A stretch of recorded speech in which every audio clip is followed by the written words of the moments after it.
The 150th running of the Belmont Stakes is tomorrow on NBC Sports, and attention is focused around the favorite Justify. A win would make the colt the 13th horse ever to win the Triple Crown. When I hear this guy's voice, I know it's a big event. Mike Tirico is at Belmont. Mike, welcome. Great to have you with us.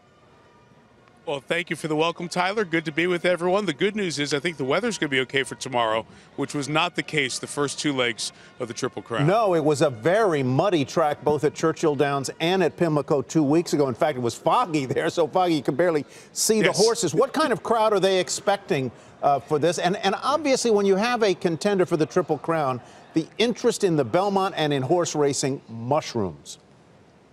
You nailed it, Tyler. You have the Derby, which is always one of those great American sporting events. The first Saturday in May always attracts, one, a huge crowd, and two, a huge TV audience. Then if you get the Derby winner to the Preakness, you know you're going to have a good audience as well, and they usually do a great job in Baltimore.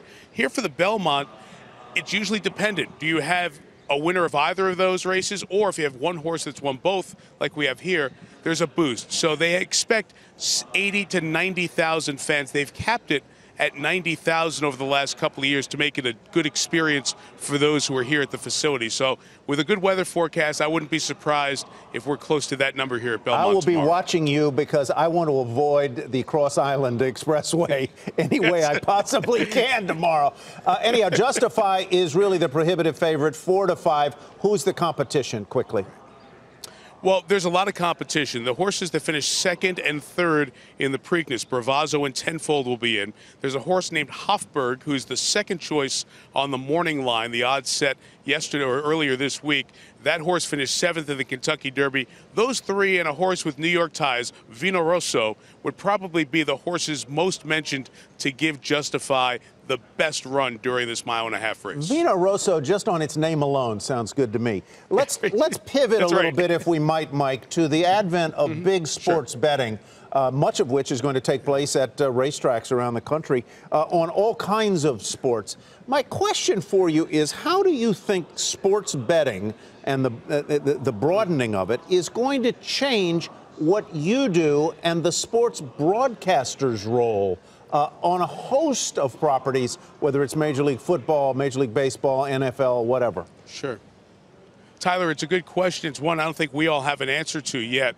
Let's see how quickly the state legislatures around the country get their gambling operations going, if in fact they're going to go down that road. New Jersey's legislature has been dealing the last 48 hours and trying to get Jersey set. Delaware's already ready to go and printing out gambling tickets, and in their first day they took over $300,000 in wagers.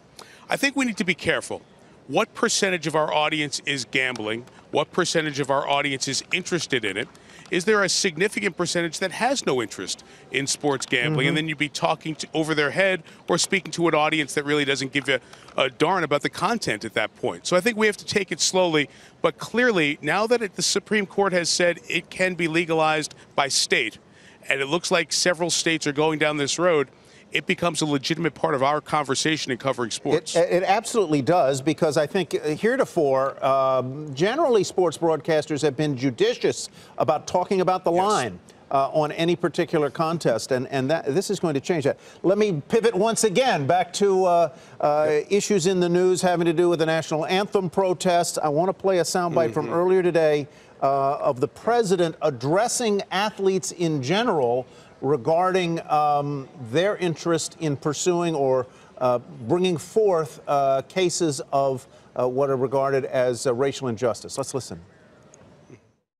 I am going to ask all of those people to recommend to me, because that's what they're protesting, people that they think were unfairly treated by the justice system. And I understand that.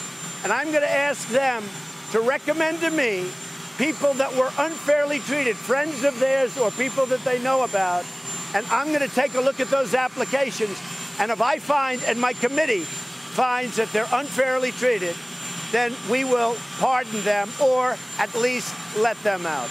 Mike, is this the president extending an olive branch, as it were, to NFL players or other players who have protested, or is he calling their bluffs, or a little of both? I think Yeah, I think whichever side of the aisle you're on, you can justify, to use the word of the weekend here at the racetrack, each answer.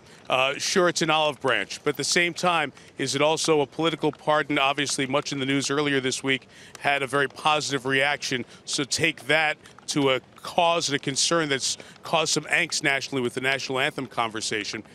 Is it clear what the players are protesting in the eyes of the president? When you talk to many of the players, they're protesting not one specific incident that could be aided and abetted in some way by a pardon down the line.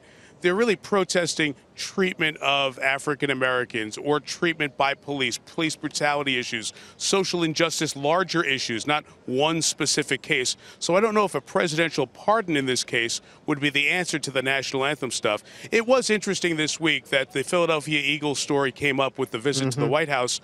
The Eagles, in fact, never kneeled during the national anthem, but that turned into what the issue and the conversation became about. So, as is everything in these conversations, it depends how you want to spin the facts and how you want to listen to hear your interpretation. I think we've been talking about a couple of different things under the same umbrella that really don't sync up, in my opinion. All right, Mike, thanks very much. We'll look forward to hearing you tomorrow and later in the year on NFL broadcast. Mike Tirico, thanks. Hey there, thanks for checking out CNBC on YouTube. Be sure to subscribe to stay up to date on all of the day's biggest stories. You can also click on any of the videos around me to watch the latest from CNBC. Thanks for watching.